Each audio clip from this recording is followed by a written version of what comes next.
안녕하십니까. 한방교회 특강을 맡게 된 김창겸 집사입니다. 오늘은 이스라엘과 역사란 주제에 대해서 말씀을 드리고자 합니다. 구약 성경을 읽으시다 보면은 메대 바사, 애굽 등등의 용어들을 접하실 수가 있는데, 이 용어들이 국가라는 걸 알고 계시지만 구체로 실제 어떤 역사를 가지고 있었고 이스라엘과 연결되었고 또 하나님께서 역사를 주관하셨는지 이해하지 않으신다면은 전체적인 그림 차원에서 성경 이야기가 쉽지 않다는 것을 아마 느끼셨을 것입니다. 저도 비슷한 문제로 고민을 하다가 이번 기회에 이스라엘과 고대 중근동 지역의 역사에 대해서 공부를 하고 싶었었고 그 배운 바들을 나누어 드리고자 합니다.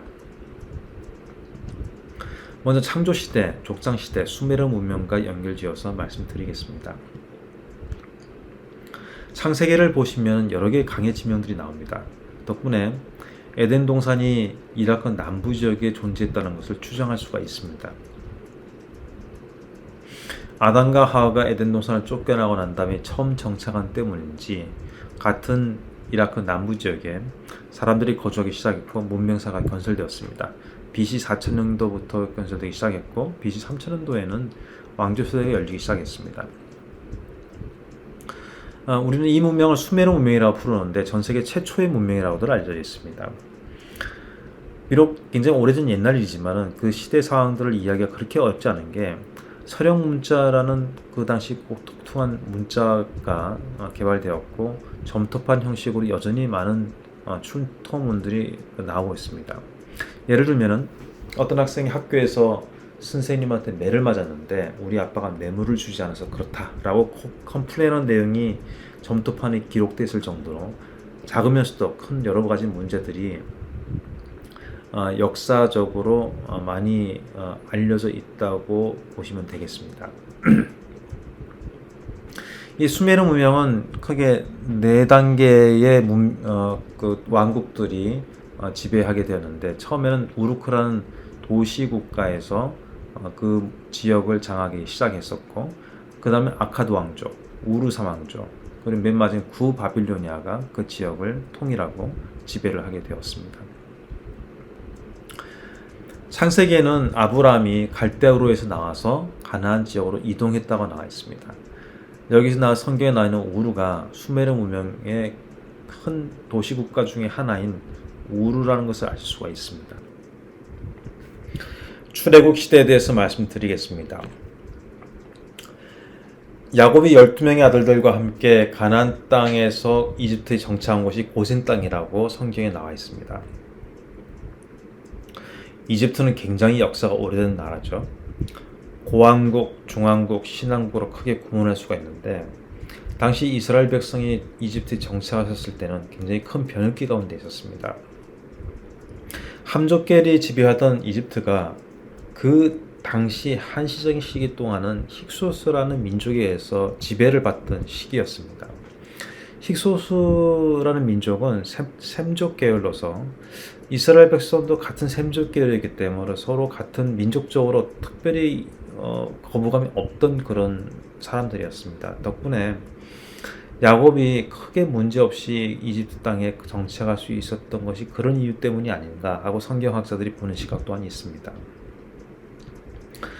근데 성경에 나와 있듯이 요셉을 알지 못하는 새 왕이 일어나서 애굽을 다스리더니 라는 말씀이 있는 것을 보면서 정치적으로 큰 변혁기가 일어났다는 것을 알 수가 있습니다. 힉소스 민족은 추방되었고 다시 기존에 있던 함족이 이집트를 전체적으로 지배하게 되었습니다.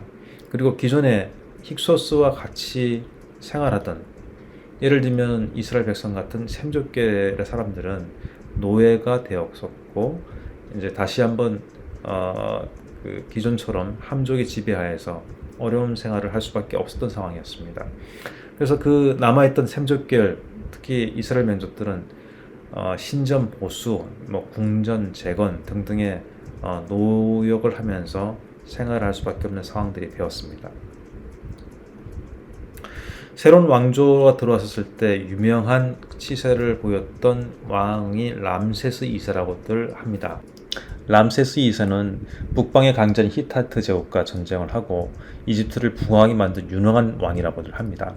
하지만 모세가 이스라엘 백성들을 보내달라고 요구를 하였을 때 하나님 명령을 거부하고 불순종하는 왕으로 또한 그려지고 있습니다.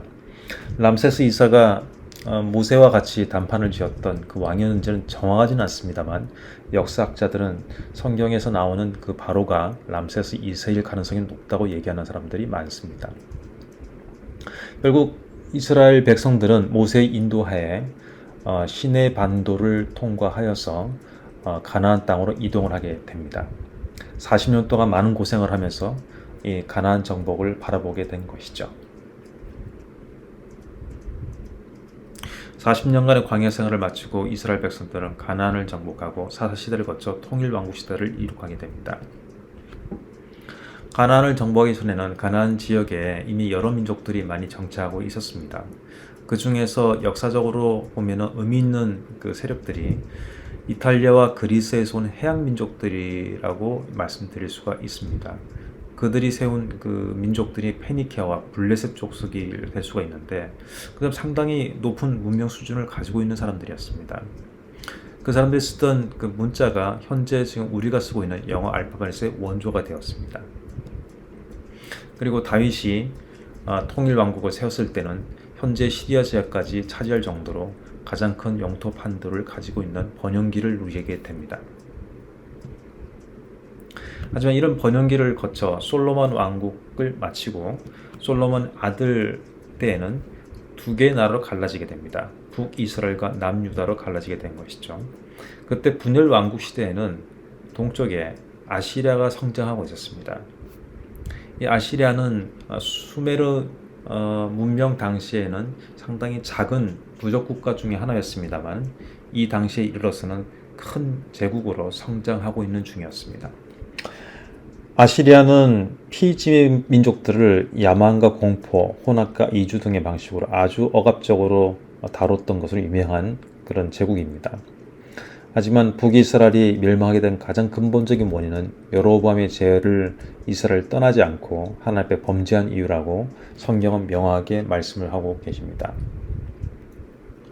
북이스라엘은 당시 상당히 많은 구테타가 계속 이어지고 있었고 또 정치적으로 많은 불안함이 있었습니다.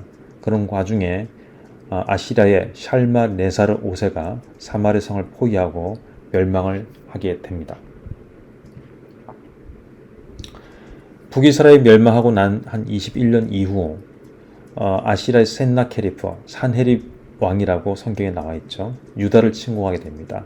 이 당시는 북이스라엘은 이미 멸망한 상황이고 북쪽에서 또 지켜줄 수 있는 나라 또한 없는 굉장히 절체절명의 위급한 상황에 처한 그런 상황이었습니다. 히스기 왕은 이때 기도를 하면서 산헤립의 침공을 물리치고 18만 5천 명의 적군이 한순간에 죽는 그런 경험들을 하게 되고 기도의 능력을 체험하게 되는 그런 왕으로 성경이 기록을 하고 있습니다.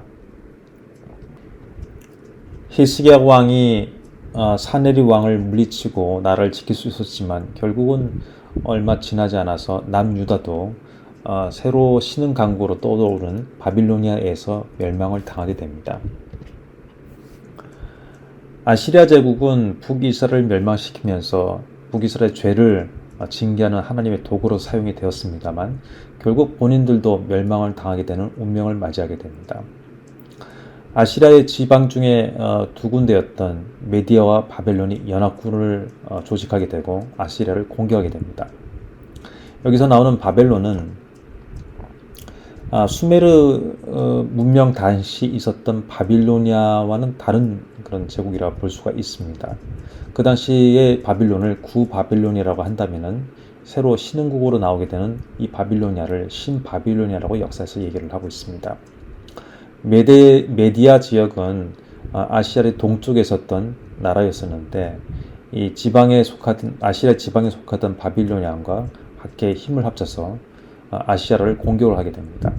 그리고 이 연합군이 아시리아를 점령하고 BC 614년에 결국 아시리아는 멸망을 당하게 됩니다. 바빌로니아 제국은 같은 동맹국이었던 메디아 왕국보다 훨씬 더 성장하여 전 지역을 아우르는 대제국으로 성장하게 되었습니다. 이 상황 속에서 남유다 왕국은 굉장히 곤혹스러운 상황에 처할 수밖에 없었습니다. 남쪽으로는 역시 강대국인 이집트가 자리하고 있었고 북쪽으로는 신흥 강대국인 바빌로니아가 호심탐탐 남침을 노리고 있었기 때문에 이러지도 저러지도 못하는 굉장히 난처한 상황일 수밖에 없었습니다. 이 상황 속에서 마지막 세 왕이었던 여호야긴, 시드기야 왕, 이 세 왕들은 바빌로니아의 공격에 속수무책 당할 수밖에 없는 그 희생의 제물이 될 수밖에 없었습니다. 여호야긴 왕은 친이집트 정책으로 바빌로니아를 막을 수 있다고 생각하고 강하게 남침을 막으려는 그런 자세를 취했습니다. 이에 느부갓네살 왕이라고 하죠. 성경에서는 느부갓네살이라고 합니다. 이 느부갓네살 왕은 유다를 침공을 하고 결국은 유다의 왕을 암살하고 새로운 왕을 또 즉위시키게끔 합니다. 하지만 다시 시드기야 왕, 마지막 왕이었던 시드기야 왕이 이집트와 다시 공세를 펴서 바빌로니아에 대항하려고 노력했을 때 느부갓네살은 다시 한번 2차 출경을 했고 결국은 이를 통해서 남유다 왕국은 멸망하게 됩니다. BC 586년의 일이었습니다. 신바빌로니아는 광야 한가운데 있는 사각형 모양의 거대한 도시를 지은 굉장히 발전된 문명을 자랑하고 있었습니다.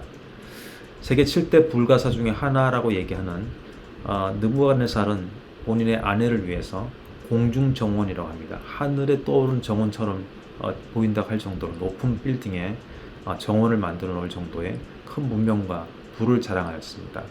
하지만 바빌로니아도 결국 73년밖에 나라의 운명을 유지할 수 없었던 단명한 제국이 되고 말았습니다.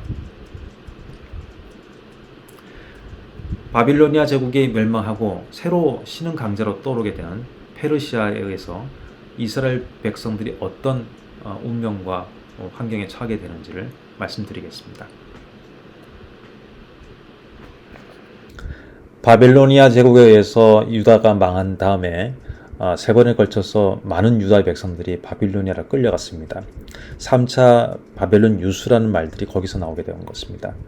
자, 이런 상황 속에서 다니엘과 그 세 친구들도 바빌로니아 궁정에서 산의 진미 음식을 먹으면서 바빌로니아의 신하로 살게끔 그런 강요를 받던 시기였기도 했습니다.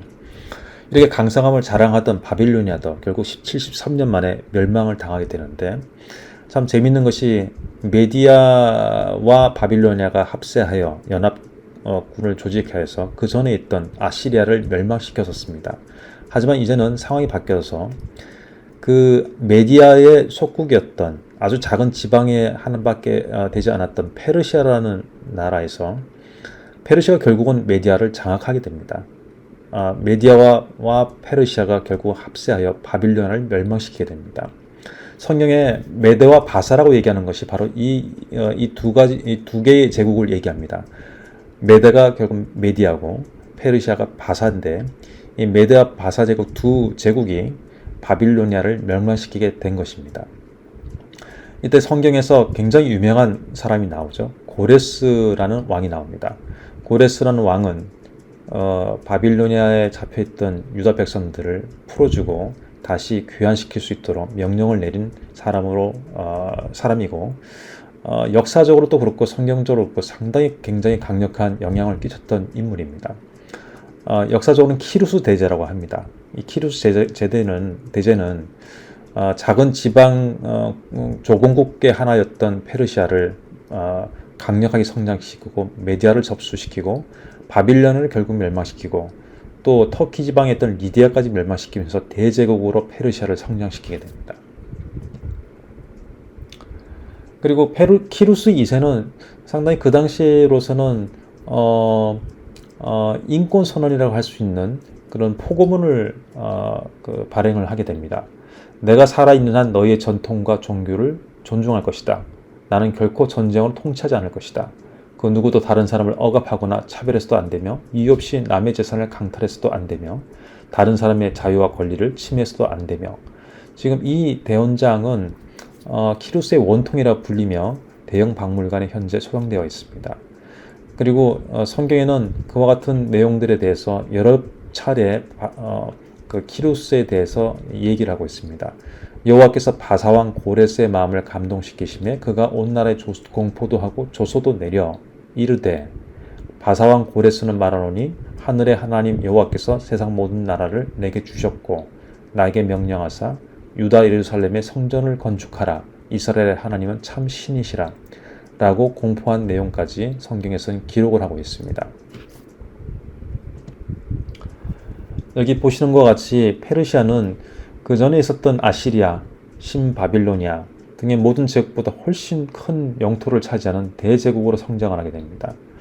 키루스 당시에서 대부분의 영토를 차지했었죠. 그리고 다리우스 왕 때 최대 판도를 차지하게 됩니다. 그리고 이 페르시아는 한 200년 이상 유지된 대강대국으로서 중근동의 큰 역사를 차지하는 대제국이 될 수가 있었습니다. 그런데 역시 역사는 한쪽으로만 몰려가진 않죠.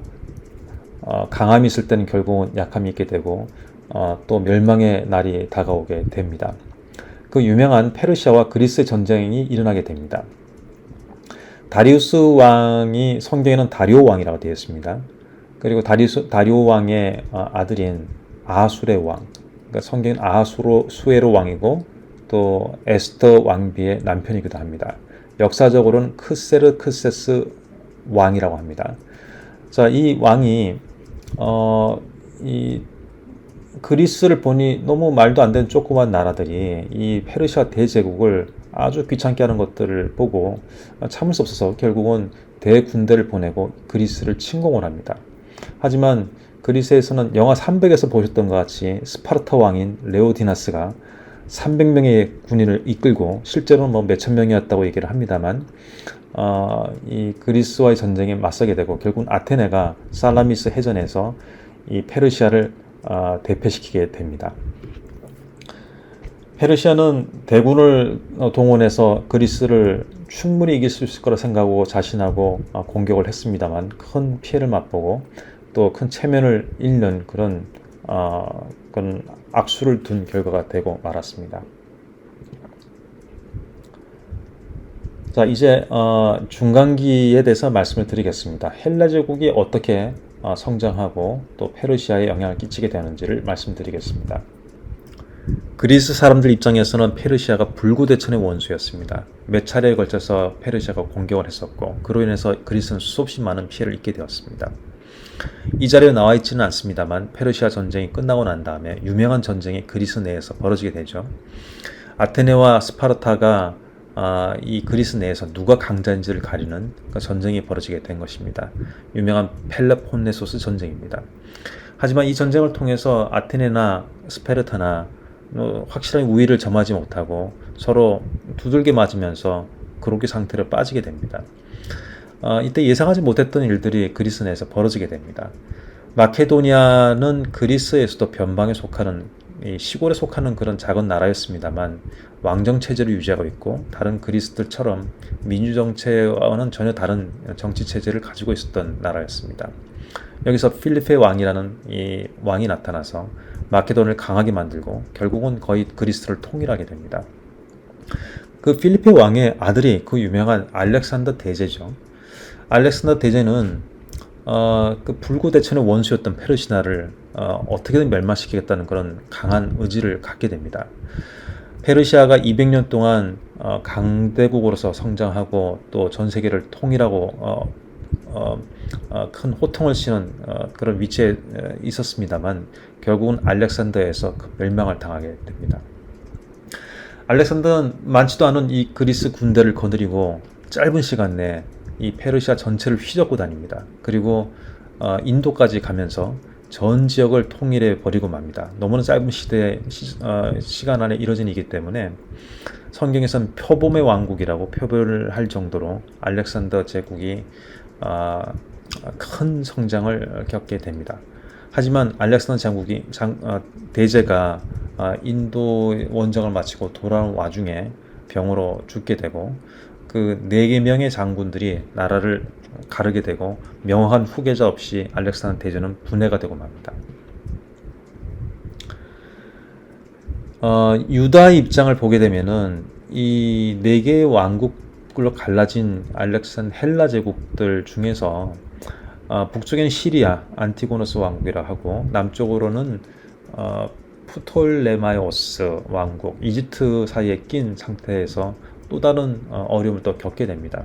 하지만 결국 프톨레마이오스 왕국에 의해서 지배를 당하게 되는 상황에 처하게 되죠. 다니엘서 보면은 그의 나라가 갈라져 천하 사방에 나눌 것이나 그의 자손에게로 돌아가지도 아니할 것이요 라고 예언이 되어 있습니다. 이 말씀은 알렉산더 대제가 전 세계를 장악할 정도의 대제국을 만들게 되지만 결국은 자기 후손도 아니고 나라가 갈라져서 장군들에게 나눠지는 것을 예언한 것을 말씀드릴 수가 있겠습니다.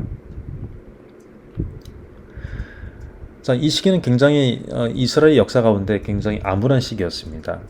선지자도 끊기고 마지막 선지자인 말라기서를 이후로 예수님이 오시기 전까지 몇백 년간 전혀 말씀도 없고 아무런 하나님의 어떤 말씀과 지시가 없었던 그런 암울한 시기였습니다. 그리고 이집트의 프텔레마스 왕조가 유다를 차지하면서 그 왕조 치세 가운데서 또 많은 반란도 일어났고 정치적으로나 경제적으로나 많은 어려움이 있었습니다. 하지만 하나님께서는 이 기간 동안에 성경을 사본을 만들게 하셨고 그 프톨레마이스 왕국의 정치 지도자들로부터의 적극 지지로 인하여서 70인경 헬라어 사본이 최초로 성경 번역이 이루어지게 됩니다. 이제 예수님이 탄생하던 시점인 로마 제국에 대해서 말씀을 드리겠습니다. 로마 제국은 구약에서는 그다지 많이 논의가 되지 않는 그런 나라입니다. 왜냐하면 이스라엘과 역사적인 접점이 별로 없기 때문이죠. 하지만 신약에서는 예수님의 탄생부터 시작하여 사도행전에 이르기까지 굉장히 중요한 위치를 차지하는 나라이기도 합니다. 로마 제국은 BC 1000년경 이탈리아의 로마에서 시작해서 AD 1000년경 동로마 제국이 망할 때까지 거의 2000년의 역사를 가지고 있었던 매우 긴 역사를 자랑하고 있는 제국입니다. 그리고 전 유럽을 차지했던 광활한 영토를 차지하고 있었던 나라이기도 합니다. 예수님이 태어나기 직전에는 카이사르, 즉 시저라고 하죠. 갈리아를 정복한 대단한 영웅이 있었습니다. 갈리아는 현재 프랑스 지역입니다. 하지만 카이사르가 돌아와서 거의 황제 위치까지 갈 수 있을 만큼 대단한 파워를 가지게 되었을 때 원로원에서 암살을 당하게 됩니다. 그리고 카이사르의 양자인 옥타비아누스가 결국은 전체 로마를 통일하고 첫 번째 로마 제정 시대를 열게 됩니다. 첫 번째 황제가 되게 된 것이죠. 그전에는 옥타비아누스와 자기를 반대하던 안토니우스, 클레오파트라의 연합군과 싸워 승리하게 됩니다. 그 여러 영화에서 나온 그 사랑에 빠진 안토니우스, 클레오파트라에 대한 내용들이 보셨던 기억들이 있으실 겁니다. 그리고 옥타비아누스가 첫째 황제가 되고 난 다음에 가이사 아구스트 명령으로 인구조사 실시가 되어서 결국은 요셉과 마리아가 베들레헴으로 가서 예수님이 탄생하게 됐던 얘기들이 성경에 나와 있습니다. 가이사 아구스토도 역사적으로 볼 때는 그 당시는 대단한 힘과 최고의 권력자였지만 결국은 예수님이 탄생하는데 한 일개의 역할을 한 조력자에 불과할 수도 있다는 생각을 하게 됩니다. 그리고 예수님께서 돌아가시고 승천하시고 다시 재림하실 것입니다. 지난 짧은 시간 동안에 거의 한 4천년에서 거의 4천년의 역사를 아마 다룬 것 같습니다. 굉장히 긴 시간을 한 30분도 안 되는 시간을 통해서 말씀을 드리려니 너무나 무리가 있었고 쉽지 않았던 그런 일이었던 것 같습니다. 하지만 역사를 보면서 느끼는 것은 나라들은 흥망성쇠가 있었던 것처럼 나라들이 흥할 때가 있으면 망할 때가 있고 그리고 약할 때가 있으면 강할 때가 있는 것처럼 인생들도 마찬가지가 아닌가라는 생각을 해보게 되었습니다. 우리 삶에도 결국은 하나님이 주관하셔야지 강하게 되고 또 하나님이 떠나실 때 우리가 약하게 된다는 것을 느끼는 그런 시간이 될 수 있었다고 생각이 됩니다. 그리고 모든 성경에 나오는 역사가 역사 자체가 자체적으로 흘러가는 것 같지만 결국은 이스라엘과 하나님의 구속 사역을 위해서 만들어지고 또 주관되는 그런 일들을 보면서 결국은 모든 역사의 주관자는 하나님이시라는 것을 다시 한번 깨달을 수 있었던 그런 좋은 시간이 되었던 것 같습니다. 그리고 또 공부하는 과정을 통해서 이제 성경을 다시 한번 볼 수 있고 좀 이해를 하면서 볼 수 있었던 그런 과정이 된 것 같아서 그래서 개인적으로 많은 도움이 되었던 것 같습니다. 네, 감사합니다. 오늘 좋은 주일 되시고 또 은혜로운 하루가 되시기를 바라겠습니다.